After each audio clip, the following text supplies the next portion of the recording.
Okay, everyone, welcome to my reactions to the EA 2013 E3 press conference.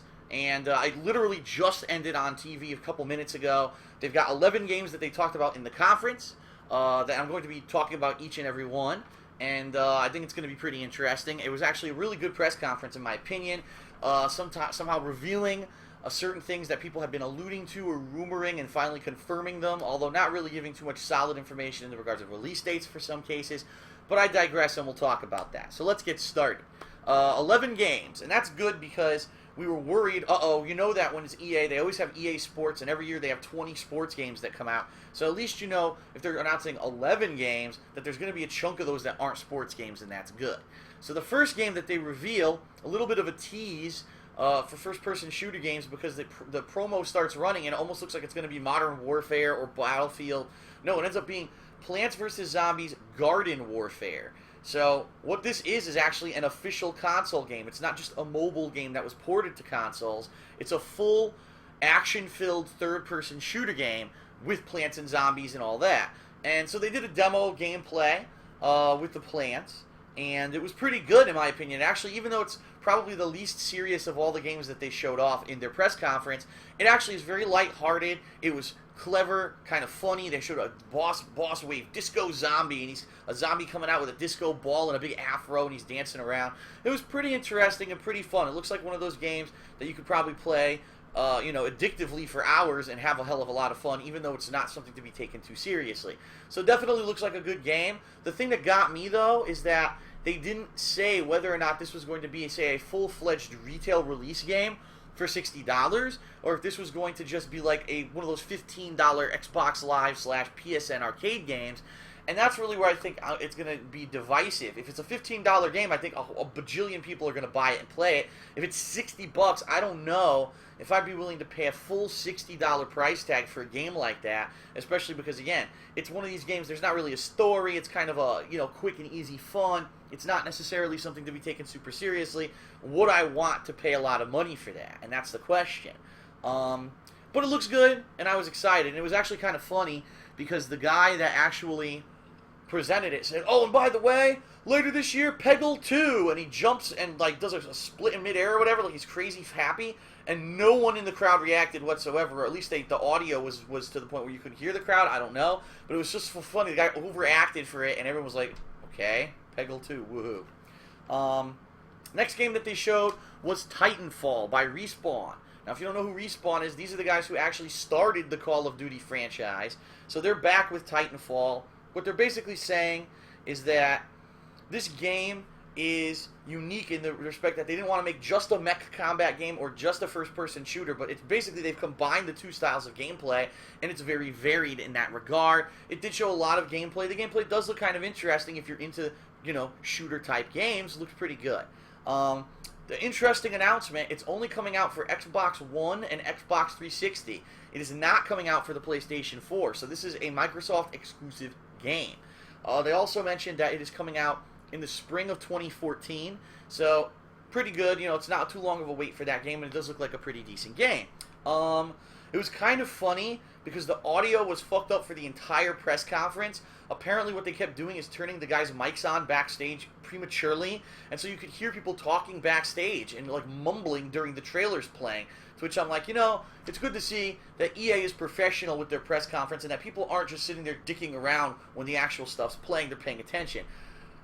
No, actually, they weren't, because you could hear them dicking around on the fucking stream. You could hear people laughing, ho, ho, ho, ho, whenever when the fucking trailer was playing, and you're like, that's kind of disrespectful. Why don't you shut the fuck up and pay attention to what's going on the stage? But I digress. I think it was kind of funny and quirky that actually happened during the stream. Alright.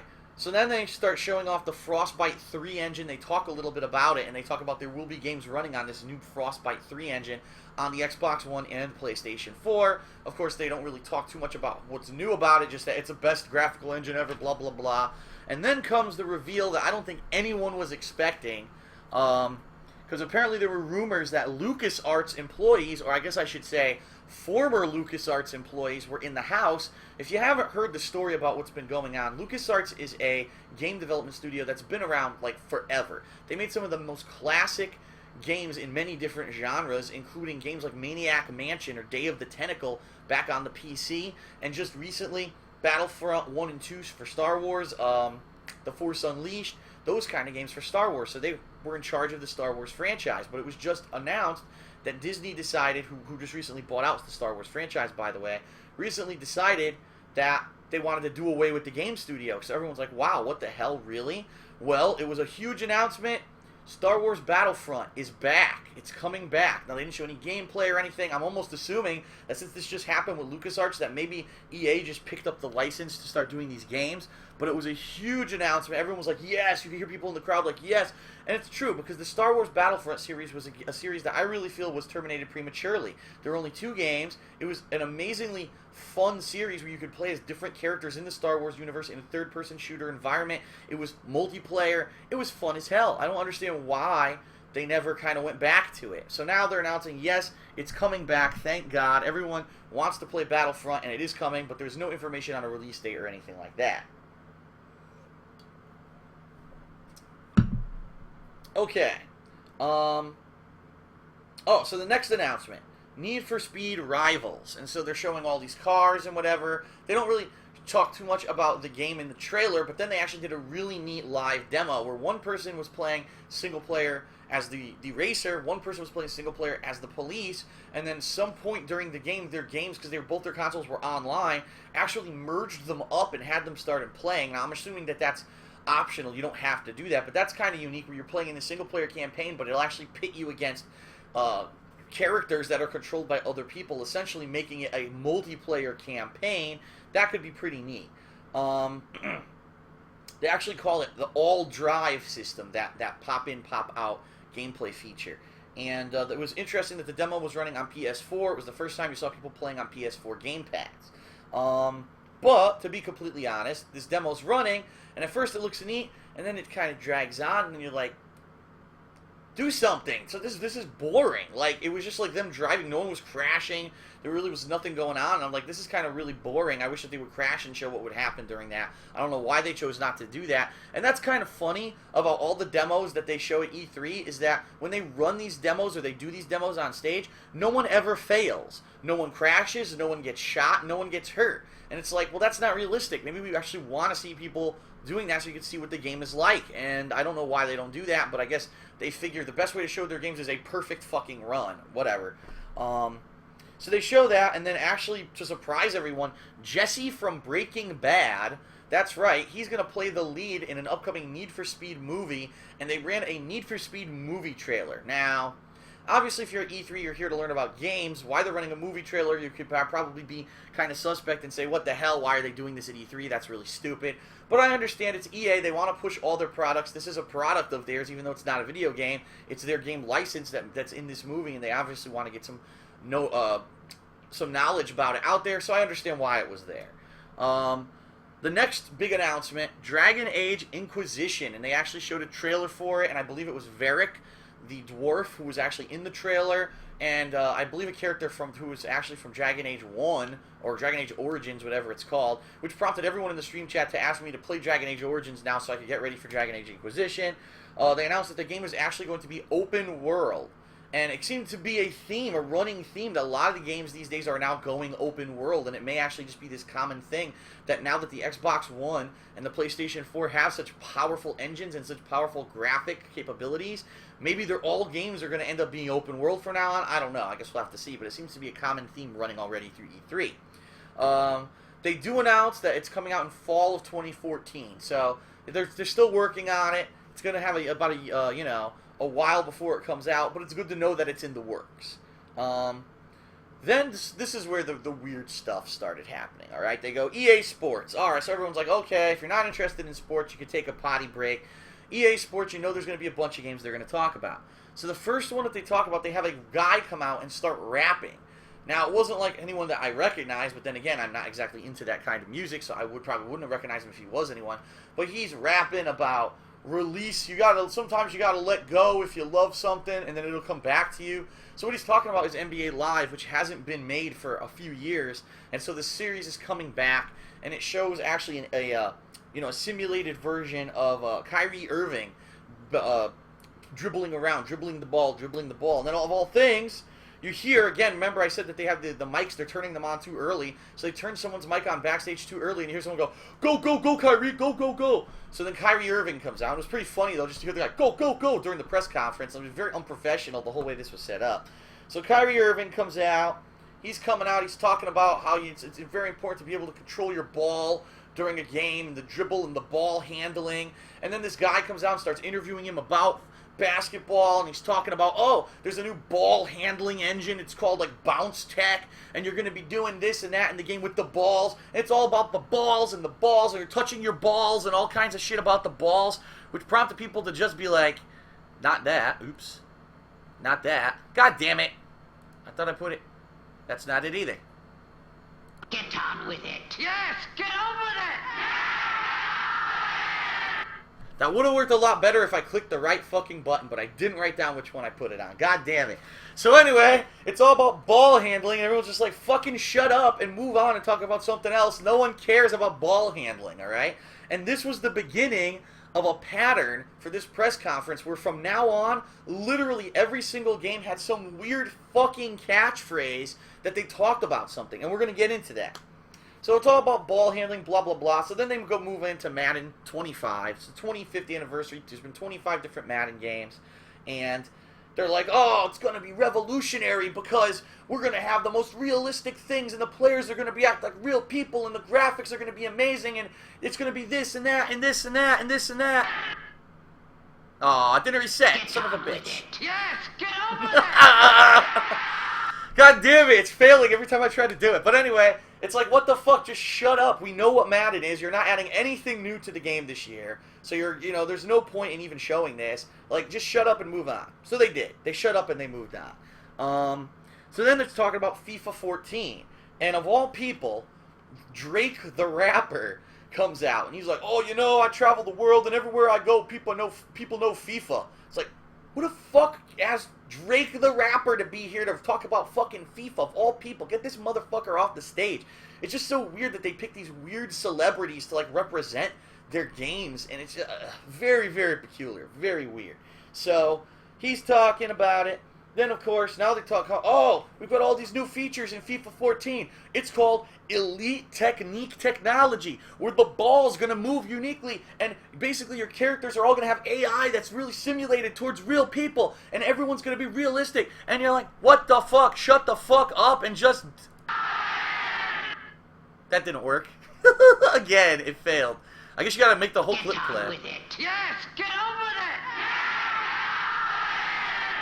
Alright, I have to let it go to the very end for it to work. That's why it's not working. Well, I'll learn from mistakes. But anyway, yeah, it's just like, shut the fuck up about these stupid terms that you're throwing at us. We know you're probably going to tweak the engine and it'll be a better game, but do you really have anything new? And it's funny, because they didn't really mention, what was it, Ultimate Team Mode or whatever? Now, if you had actually watched the Xbox One reveal last month, they had mentioned that this Ultimate Team Mode was going to be like exclusive to the Xbox One version of the game. They don't mention it at all in their press conference, probably because they don't want you to know that, and they want you to buy it for both consoles, which was kind of weird. Then, of course, they're still going on with EA Sports. Now they start talking about Dana White. And so Dana White comes out to talk about the UFC game, and with him comes out John Bones Jones and Benson Henderson. These are the current champions in UFC. And so they start talking about the UFC game. But the funniest shit happened. If you were watching the stream on Spike TV, they put up a Bellator MMA ad superimposed on the screen. Now, Bellator MMA is the direct competitor to UFC. They decided at that time to run the fucking splash ad on the fucking channel. It was fucking hilarious that they chose that timing. If I were Dana White, I'd be flipping pissed that they decided to do that. But I guess it's their channel and they can do that whenever they want. So they're talking about UFC. Oh, UFC, it's going to be great. It's going to have unique stuff. There's going to be realistic graphics, and it's all about feeling what a punch is like. And then they have the fucking UFC guys talk, which of course has nothing to do with anything. When you're talking about games, you don't need to hear about the people of the sport that's being simulated in the game. What the fuck do they know about the game? Zero, okay? So it's really stupid, but they like to do this to try to have credibility. Oh, our game's credible. Look, we got the actual UFC champion saying that it's good. They probably never even played the fucking game before. But anyway, so they go on and do that. Oh, I almost forgot. The term for UFC is MMAI. That's right, MMAI. It's artificial intelligence for MMA, and it's going to be like a real fight where on the fly you need to adjust. You can't just have one strategy. You need to be able to change your strategy and do different things, because if you just have one strategy, when you go into an MMA fight, chances are you're going to lose the fight. Get on with it. Yes, get on with it. Alright, so that's the whole point, is that every single game that they were showing for EA Sports, it was just an overblown presentation where they could have just narrowed it down really fucking short if they didn't talk about these weird fucking terms and have celebrities come out, fucking rappers and shit. Just fucking get on with it and talk about the games, okay? And thankfully, that was the last goddamn game that they talked about for EA Sports, and they announced that that game, the new UFC game, will be coming out in spring of 2014. Okay. So up next, Battlefield 4. Finally, they're going to talk about it. So what do? A new term, everyone. It's called Levolution. Yeah, baby. So the reason that they call it Levolution is because apparently you can actually, like, destroy the levels. And I guess what they're going to do is they say we're going to do a 64-player live demo right here on stage where we're going to show you what this Levolution is. But also what they do is they say there's a new mode called Commander Mode, where in online multiplayer, one person is put in charge of different squads and can actually tell them what waypoint are we attacking, what are we doing here or here. They can aim like for airstrikes and stuff. They're the ones who have control of the map and can do that. So the thing is, though, I swear I've done that before. Now I don't know if that's like, you know what I mean? Like I'm wrong, but I could have sworn I played Commander Mode before. So maybe I'm mistaken, but I think it's an old thing, so why they were pushing it like it was some new thing, I have no idea. So then they do this supposed 64-player live demo, to which I say, why is it that the guy who they keep showing on screen, who's like the demo itself they're showing the footage of, he never gets shot, he never gets hurt, no one ever shoots at him. So it's pretty obvious that it's a very staged thing. They're probably all doing their own things that they're supposed to be doing, and no one's actually going after the guy, which, again, why is it like that? Why is it unrealistic? I would love to see how the respawn system works. I would love to see real combat, but they don't do that. It's all simulation, and what it shows is this guy basically gets airlifted in on a helicopter. He's commanding his squad, telling them what points on the map to attack. They eventually storm a building, go into the elevator, take the elevator to the top of the building. A helicopter shows up, they blow up the helicopter, then they're looking down on the ground using the building as a vantage point, and they basically mark certain tanks for people to use artillery on, so they do that, but then the tanks are actually attacking the building that they're in, and then they have to escape the building because the building literally fucking falls down. Now that's never been done in a first-person shooter before, where the buildings and environments that you're in can fall down, so that's kind of unprecedented interactivity, and I can understand if you're a first-person shooter fan, or especially a fan of the Battlefield series, why you would be kind of excited about that. How much interactivity there's actually going to be, I'd like to see. Is it only going to be certain buildings you can blow up, and everything else is kind of the impenetrable fortress that always has existed in first-person shooters before? I don't know, but it was pretty epic. It was freaking Levolution, baby. Levolution. We gotta have all these catchphrases now for our games.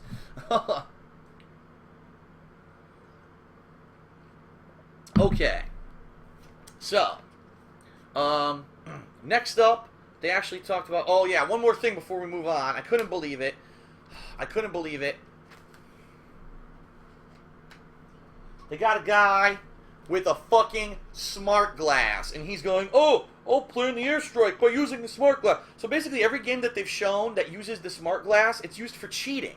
Like, literally, that's what it is. It's for cheating. It's for, oh, I don't want to use a normal controller to do stuff, so I'm going to get a perfect vantage point of the battlefield from the satellite on my fucking smart glass, and I'm going to press it and do airstrikes on the smart glass. Like, I don't understand how that's, like, even fair to the game, but fuck that. I'm cheating like hell when these games come out. I'm fucking smart glass the shit out of people. They're going to be like, I don't know what hit them, because I was fighting Phil, and all of a sudden a fucking airstrike came on my head. I'm going to go, smart glass, bitches. Oh my god. I don't know what they're thinking. And then, the final thing that they talked about, and they actually did show some gameplay that supposedly was in-engine, was, of all things, Mirror's Edge 2. So yes, the rumor is 100% completely true. They are actually finally developing Mirror's Edge 2. However, they kind of teased everyone because they said, oh, it's coming when it's ready. Which basically means they have no idea when it's coming out, and I would even go as far to say maybe it's not even coming out in 2014, which is why they didn't want to tease any kind of a date. They didn't even mention what consoles it's coming out for. So I'm assuming it's going to be the next gen. They would be pretty dumb to not do the next gen. But at the same time, you could tell it's in early stages of development. They probably have not gotten too far with the game, and that's why they don't want to promise the world to anybody. So, excuse me. So that was the EA press conference. So 11 games, some of them like really solid. Like I'll tell you right now, Star Wars Battlefront, super hype. Dragon Age Inquisition, super hype for that. Mirror's Edge 2, what the hell? And that Battlefield 4 demo was actually really impressive to see the building fucking collapse. But again, the question is, how often is that going to happen? How much does it take to do that? How will this game mechanic be actually implemented in the multiplayer? Will it be competitive, or is it going to be like, oh no, the attacking team is always an advantage because they can blow up the buildings that the fucking defending team is in? You know what I mean? So it's going to be interesting to see how it gets implemented in the game. EA Sports, I'll be honest, besides UFC, there's no news whatsoever in any of the EA Sports games. It's the same fucking shit that you see every year. Even though they're on the next-gen consoles, they didn't even look any better. They basically looked like the games that are already out. I didn't see anything impressive. I didn't see any additional, you know what I mean, like graphical detail or motion capture usage. It all looks exactly the fucking same. UFC at least is a new entry. You know what I mean? Like, it's the first time EA's doing it, so that's cool in that regard. I'm interested to see how EA does with that series, but we'll have to see when the game actually comes out. But overall, how do I feel about the press conference? I would say everything, literally everything but the EA Sports games looked great. But it comes to the point where when you make a new iteration of your game every year, how much change is there really? And I really don't see a need to be making the games every year. Obviously, EA does because they just want to cash in every year. The EA Sports part of the conference was a fucking snore, but the other game announcements were pretty good. I just wish we had a little bit more concrete info, for example, when it came to Battlefront and also when it came to Mirror's Edge 2 of when those games are coming out. We didn't really get any information on that. But overall, pretty good press conference on a scale of 1 to 5. Being that there was so much interesting news and the Battlefield 4 demo being pretty impressive, I'd probably give it about a 4 out of 5. It was a pretty good press conference for what it was. The only reason it didn't get a 5 is basically because they had to have so much fucking bullshit and talking about how, oh, you gotta handle your balls and you gotta have fucking MMAI and you gotta have this and that. And you were just like, shut the fuck up and just fucking talk about the game and show us in-game footage. That was another thing. This Madden that we're about to show you is going to be real in-game footage. Then they go on to show you no real gameplay. And what I mean by that is it's not the actual screen capture from the game being played. What it is them taking the game engine and running it and doing different camera angles and shit to make it look fancy. I don't want to see that shit. I want to see what the fucking real game looks like. I want to see a human with a controller in their hand and someone actually playing the fucking game. You can't call it real gameplay if it's not real gameplay. So if it's doctored in any way, it's not, and so they need to stop lying and saying, here comes real gameplay, and then show you something of a different angle or some crazy thing that makes the game look better. It's stupid. So 4 out of 5 for EA. Pretty good game lineup, it looks like, coming up, as long as those games come out relatively soon, which I hope they do. So, alright, so that's it for my recap of the EA press conference. I hope you enjoyed it. I'll be doing further recaps of the other press conferences later today here on Twitch and also uploading these videos to YouTube. Although it might take a while for these videos to go live on YouTube, so if it's 100 years before you even see this video on YouTube, I apologize. Thanks a lot, everybody, and I will see you for more coverage later today. Get on with it. Yes, get on with it!